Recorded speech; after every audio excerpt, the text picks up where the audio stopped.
Hey everyone, and welcome. So let's talk about a single day on the calendar, February 20th.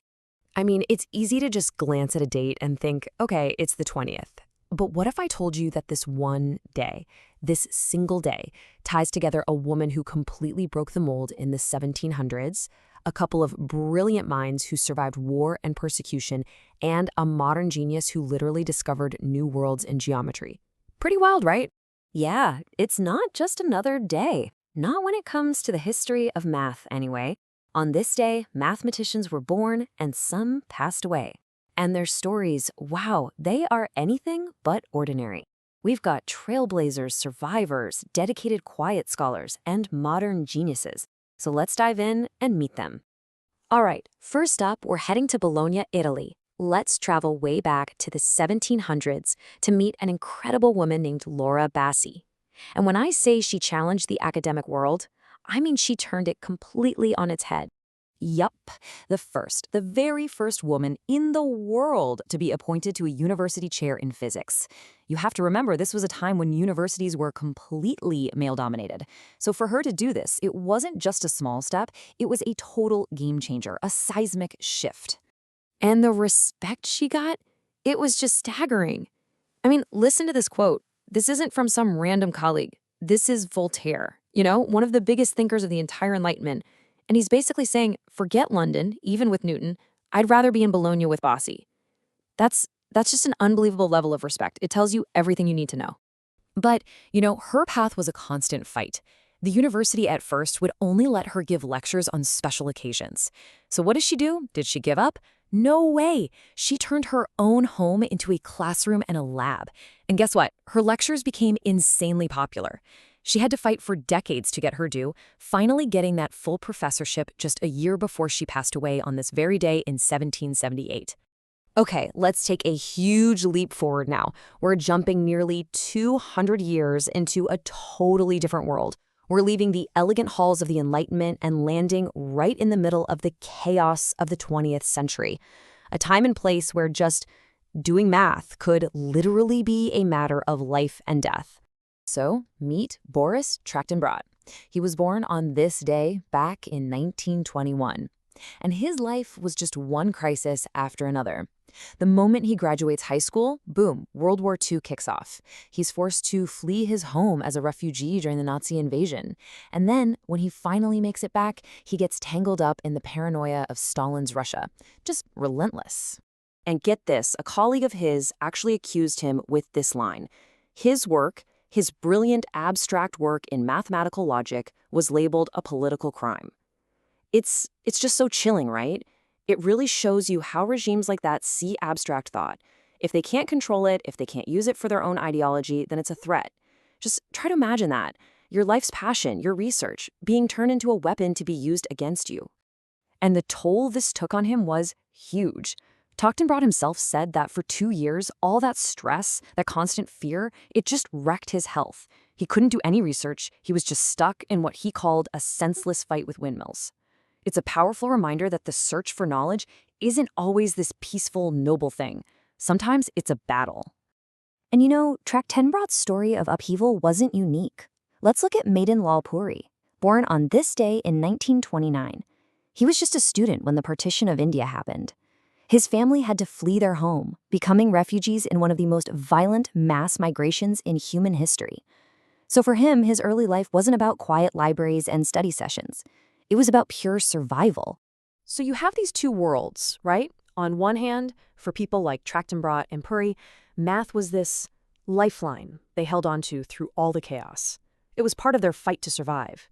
But for other mathematicians tied to the same day, the journey was, well, the complete opposite. It was a life lived in the quiet, stable halls of academia. Let's step into that world for a minute. Okay, so now let's meet two other folks connected to February 20th. Their lives couldn't be more different from what we've just seen. We're talking about a deep, quiet, peaceful dedication to the work. This is how people described Arthur Lee Dixon, who passed away on this day in 1955. He was an Oxford professor, a top mathematician, and by all accounts, just a lovely, gentle person who hated conflict. His world was that staid and sober tradition of English academic life, which is, a million miles away from the political chaos we were just talking about. And then we have Charles Cailler, born February 20th, 1865. And what a guy! I mean, sure, he was a brilliant mathematician, but that was just the beginning. He was a master linguist, a passionate musician who sometimes thought he'd missed his true calling, an art connoisseur, and an absolutely adored teacher. His life is such a great example of how mathematical genius isn't this narrow, one-track thing. It can exist alongside a deep love for the arts and humanities.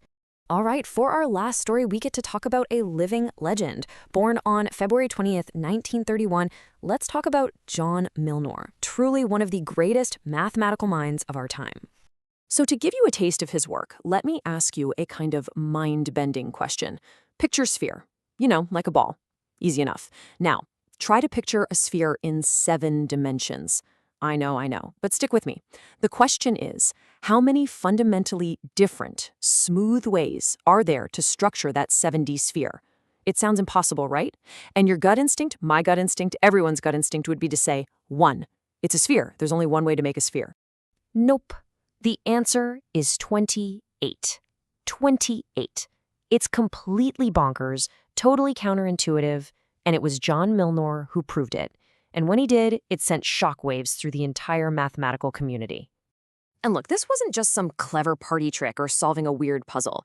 This discovery of what he called exotic spheres showed that our most basic ideas about geometry can be totally fundamentally wrong once you get into higher dimensions.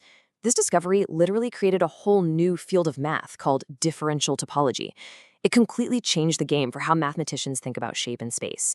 And for that, he was awarded the Fields Medal in 1962. That's basically the Nobel Prize for mathematics. And this kind of genius was obvious from day one. I mean, as an undergrad, he was a 2-time Putnam Fellow. That's a notoriously brutal math competition. As a freshman, he solved a famous open problem that had stumped people for years. And he did it after just a few days' thought. Oh, and he published his first paper in one of the most prestigious math journals in the world when he was 17. The guy was, and is, a flat-out prodigy. So let's just step back and look at what we've seen. One day, February 20th.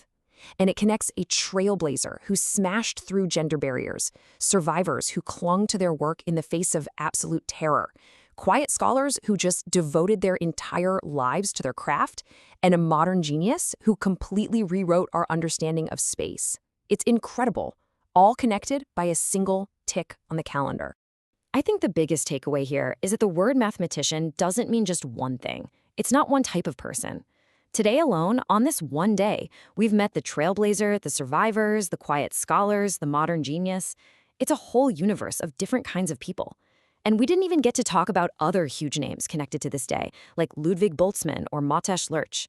It just goes to show you the amazing diversity of brilliant minds that are drawn to this world. And that kind of leaves you with a final thought, doesn't it?